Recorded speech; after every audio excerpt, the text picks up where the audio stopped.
Here's why I won't shut up about mental health as a romance author.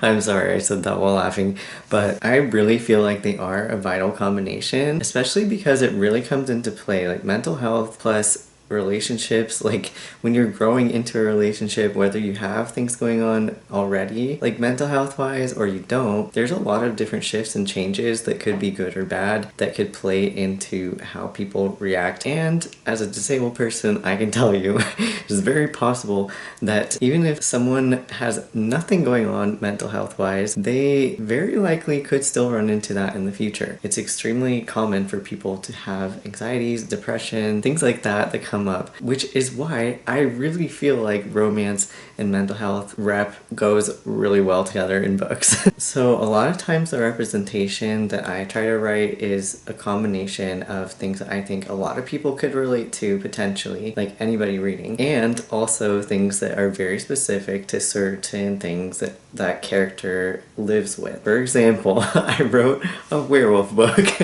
Actually, it's a whole series about a main character who has OCD and PTSD. How does this work in a werewolf book? Well, it does, because in terms of like OCD and rule breaking, we'll just sum it up that way. A lot of people are afraid of causing harm with OCD. Not everybody, but most of them, because that is why intrusive thoughts are so disturbing, because it's usually your brain's trying to show you things you have taught it to respond to, because like by responding to it with compulsions, your brain's like, oh, this is actually dangerous, so I should keep bringing up these terrible topics that you hate.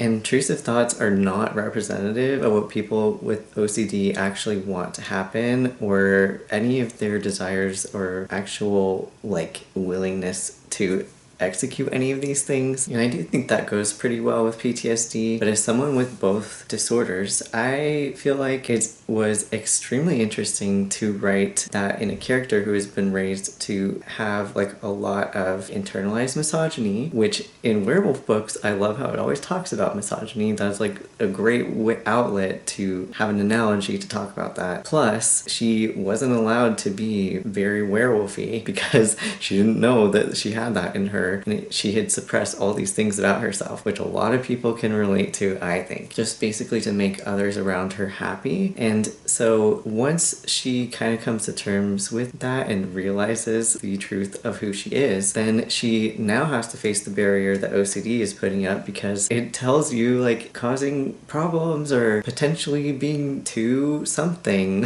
too much of anything, or too aggressive or something that you would expect from a werewolf. Then that's really hard for her to come to terms with. So I think it's really fun, even though I feel like that's a genre you would never expect to have that type of representation per se. But that's just one example, because to me, I think that a lot of mental health is stigmatized. Not only just we have the basics of like, oh, people call us crazy or whatever, like, yeah, sure, that's a very obvious one, but there's also a bunch of little more nuanced things, and a lot of them all relate to even something I saw recently where someone who was claiming to be an OCD coach went and came out and was like, oh, people shouldn't have kids who have OCD, which is extremely ableist. But things like that, where people say like, you can't have a real relationship if you have this mental health disorder, you're totally unattractive or something if you're disabled. Terrible things that people say beyond that, and you run into that a lot. So not only do you have to deal with the actual condition, but also people's misunderstandings and terrible judgments about those conditions, including ones that maybe you've internalized if you have a diagnosis like that. With romance, I feel like that all comes into play, and it brings up a lot of other dynamics that maybe we aren't used to talking about if we're not used to talking about mental health. So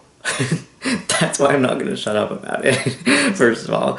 Second of all, I do think that from what I've seen, there has been a lot of people hoping for this type of representation because of all these messages telling us that maybe we aren't fit to be loved, which is really sad, really, really sad to me, and very untrue. So I feel like it was one of my personal life missions to write stories to show that, yeah, you are deserving of love. And the ways that once you get into a relationship with one or more people. Whoever's joining your little inner bubble, because usually you're bringing someone into a much more intimate range than you would with anybody else you know. It brings in a lot of different dynamics that wouldn't happen without more than one personality mixing.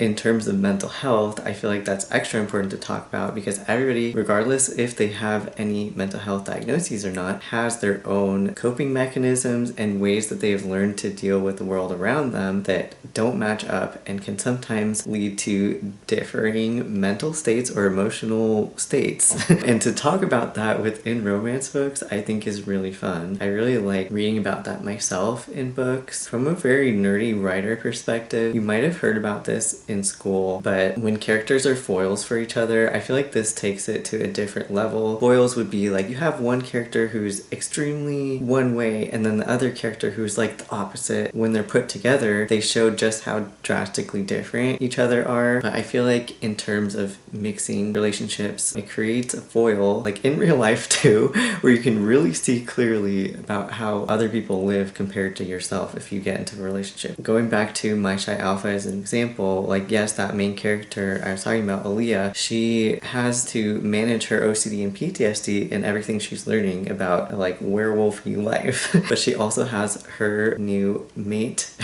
her fated mate, Noah, who has PTSD as well, and he has a very, very different way of navigating through life and managing his PTSD that could be considered opposite to hers. I don't think that's very uncommon. So a lot of people with the same disorders or diagnoses will have differing symptoms, but they still have the same like overarching themes of what they are struggling with or how their brain works. So I feel like showing that is also extra fun to me and something I will probably never get tired of.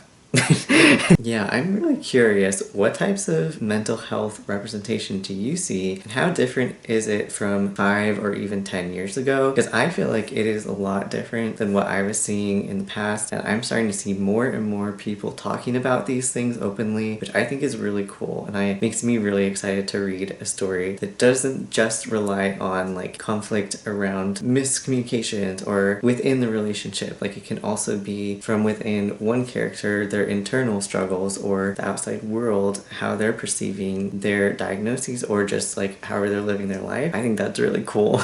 And it adds a lot more to stories and leaves a lot more of a story to be told. So that is why I will not shut up about writing about mental health either. Too bad. But I hope that if you can relate to any of these things, that you do know that you are worthy of love and care and companionship, even if it's not romantic, and that you are not alone in these experiences. So I'm sending all of my love to you. I hope you're having a great day. If you don't know, I'm posting videos every single Saturday. I also have an old channel if you're looking for more content from me in the meantime, because I know this is still one of my first videos. There's a whole lot over there that you can check out if you like. But if you made it this far, make sure to subscribe to keep in touch so that YouTube can tell you next time I post. I will see you next week, and I hope you're having a great day. Bye!